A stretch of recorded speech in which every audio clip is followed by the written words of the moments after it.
Noong 1999, ang mga testigo laban kay Panfilo Lacson ay wala na. Kaya nag-file sila ng motion for determination of probable cause. Kasi pag in-evaluate ang ebidensya at papatestiguhin yung mga testigo para laban kina Panfilo Lacson, wala na silang makakita. Anong nangyari sa mga testigo?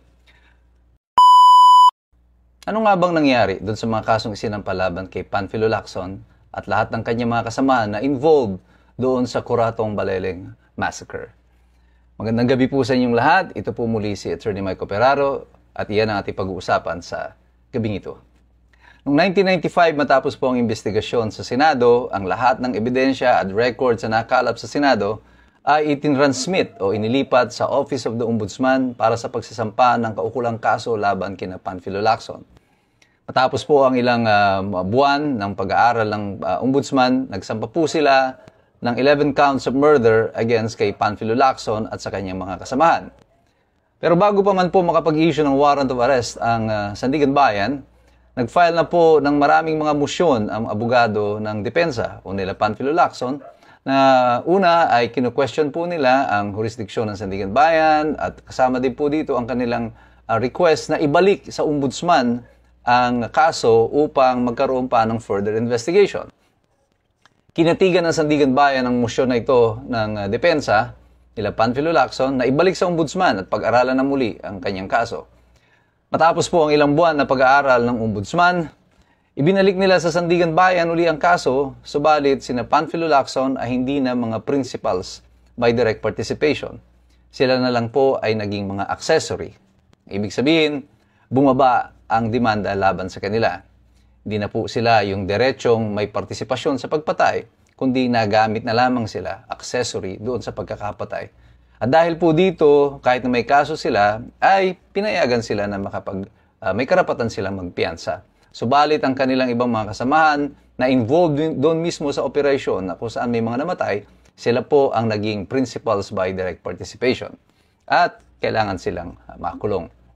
Pero bago po umpisa yung trial dito sa Sandigan Bayan, ay nag-file uli ng motion ang prosecution, ang depensa, at kinwestiyon uli nila ang jurisdiksyon ng Sandigan Bayan at sinasabing walang jurisdiksyon ng Sandigan Bayan sa kaso na ito sapagkat wala ni isa doon sa mga taong kinasuhan ang nasa salary grade 27 sapagkat ang Sandigan Bayan po, ang jurisdiction lang nila ay yung po mga public officials na may salary grade 27 at pataas. Sina Panfilo Lacson, ang pinakamataas na salary grade nila noong panahon na yon ay hanggang salary grade 26 lamang. At nagkaroon po ng utos na matapos po ang maraming mga legal challenges na umabot ulit ng Supreme Court, ibinaba po ang kaso sa Regional Trial Court ng Quezon City.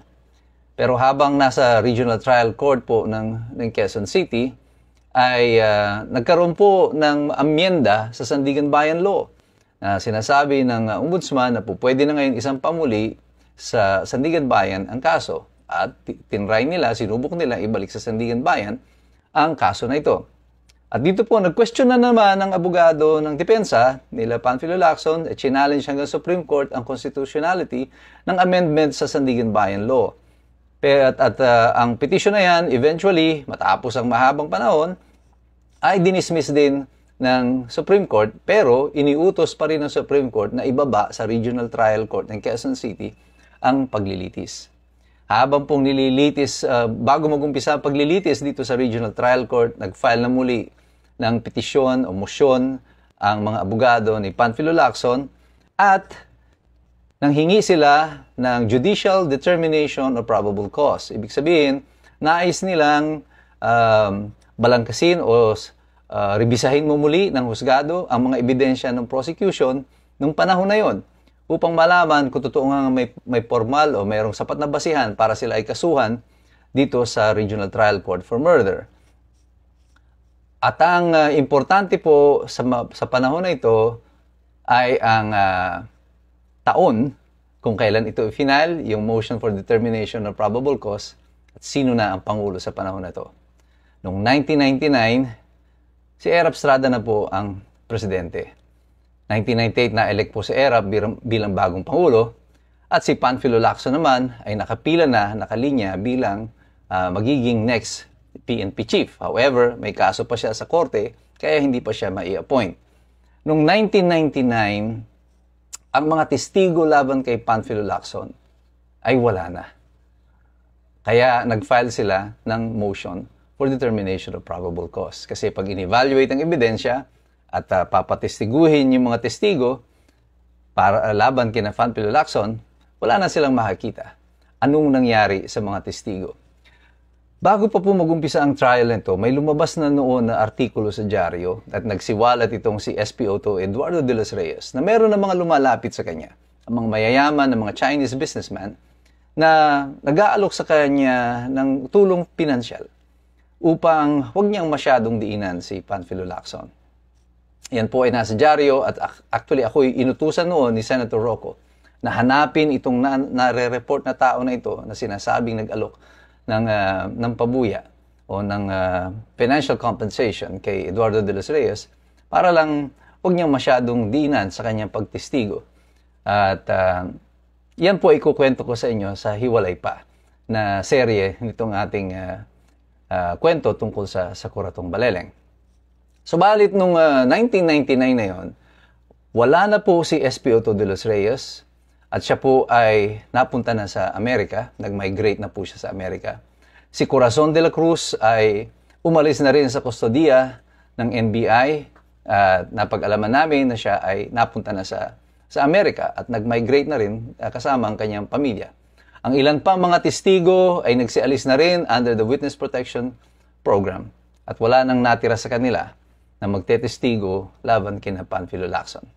May kaugnayan ba ang pagkaka-elect ni Erap Estrada sa issue na ito kung bakit nawala yung mga testigo at isa-isa silang nagsibitaw doon sa kaso? Well, your guess is as good as mine. At sino ang nag-finance dito sa paglipad nila SPO2 de los Reyes at ni Corazon de la Cruz sa Amerika at sa Canada?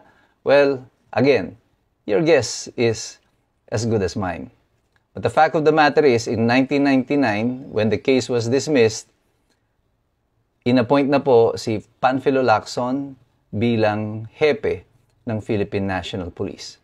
At dito na po gumulong na muli ang storya ng karera ni Panfilo Lacson under kay Erap Estrada.